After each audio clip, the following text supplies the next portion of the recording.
turagusuhuje cyane wowe mukunzi wa Musabyimana Jacques Chano, tukwifuriza amahoro y'Imana kugira ngo akomeze kubana nawe aho uherereye hose, wowe uri mu Rwanda, wowe uri muri Kigali, wowe uri iburasirazuba bw'u Rwanda, iburengerazuba bw'u Rwanda, amajyepfo n'amajyaruguru, mwese tubateye yambo tubabwira ngo mukomeze mubane n'amahoro y'Uwiteka.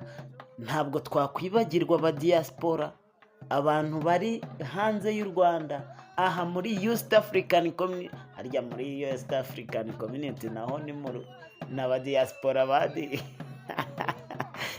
okay, nta kibazo, nabo ni aba diaspora kuko bari hanze y'u Rwanda kandi n'abantu b'abavandimwe, abashiki bacu, bakuru bacu na barumuna bacu bagiye bari aho hose. Mwese turabasuhuje kandi turabakunda, turabishimira cyane. Ndetse hari n'abandi bari hanze y'iyo West African Community, bakaba bari muri Afurika, kuri iyo za Sudani, za Zambia, bakaba bari hanze y'Afurika nk'abari United States, abari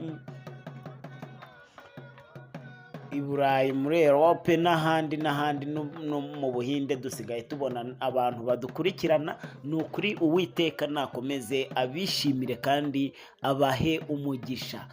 Ni wa muhungu wanyu rero ngarutse ngira ngo tuganire uyu munsi ntabwo tuje kuvuga ku bimera, ariko tuje mu buvuzi bwacu dutanga n'inama. Dukunda kubabwira ngo siporo ishobora kugira aho igukura n'aho ikugeza.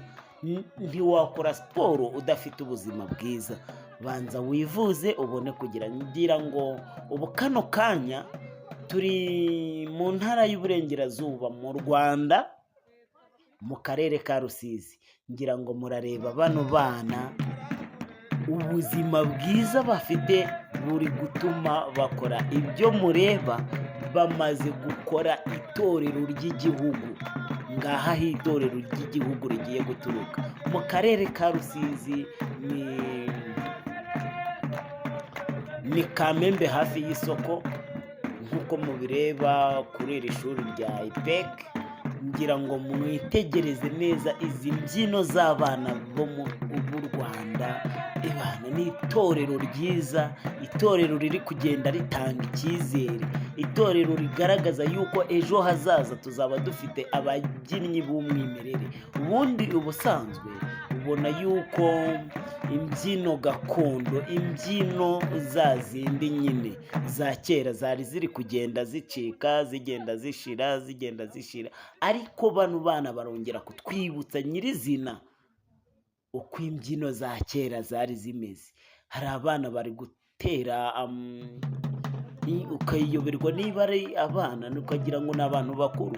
Reka rero ndekeraho kugira ngo mubashe gukurikirana izi mbyino z'abana bo mu Rwanda, abana bari mu karere ka Rusizi, maze namwe mwirebere. Gusa ngewe navivuye, nasanze ariho hagiye guturuka itorero nyirizina, itorero ry'igihugu, ngaho aho rigiye kuvukira.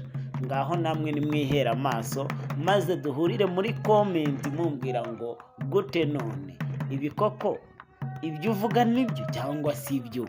Birashoboka yuko ngewe narebye nabi, ariko mwana tubwira n'ahandi hari abandi nk'aba, naho tukazahagera kugira ngo dukomeze tubagezeho ibyiza nk'ibi ngibi. Murakoze cyane rero, ariko by the way wikwibagirwa subscribe, like na comment ngo tubwire uko bimeze. Kandi nabwo wikwihererana ibi bintu, niba ubibonye byoherereze mugenzi wawe, maze nawe yirebera ibyiza. Ni ukuri urabukoze. Subscribe ni ingenzi, uko mugenda mudufasha. Ntabwo nasoza ntabashimye. Ni ukuri mwarakoze cyane kubana natwe aho mutugejeje. Abantu kubona abantu bageze hafi mu bihumbi hafi 4,500 ni akazi gakomeye mwakoze, ariko nimukomeze mutuzamure. Uwiteka akomeze abatere umugisha. Murakoze cyane rero, reka dukurikirane izi mbyino nziza z'abana bari mu karere.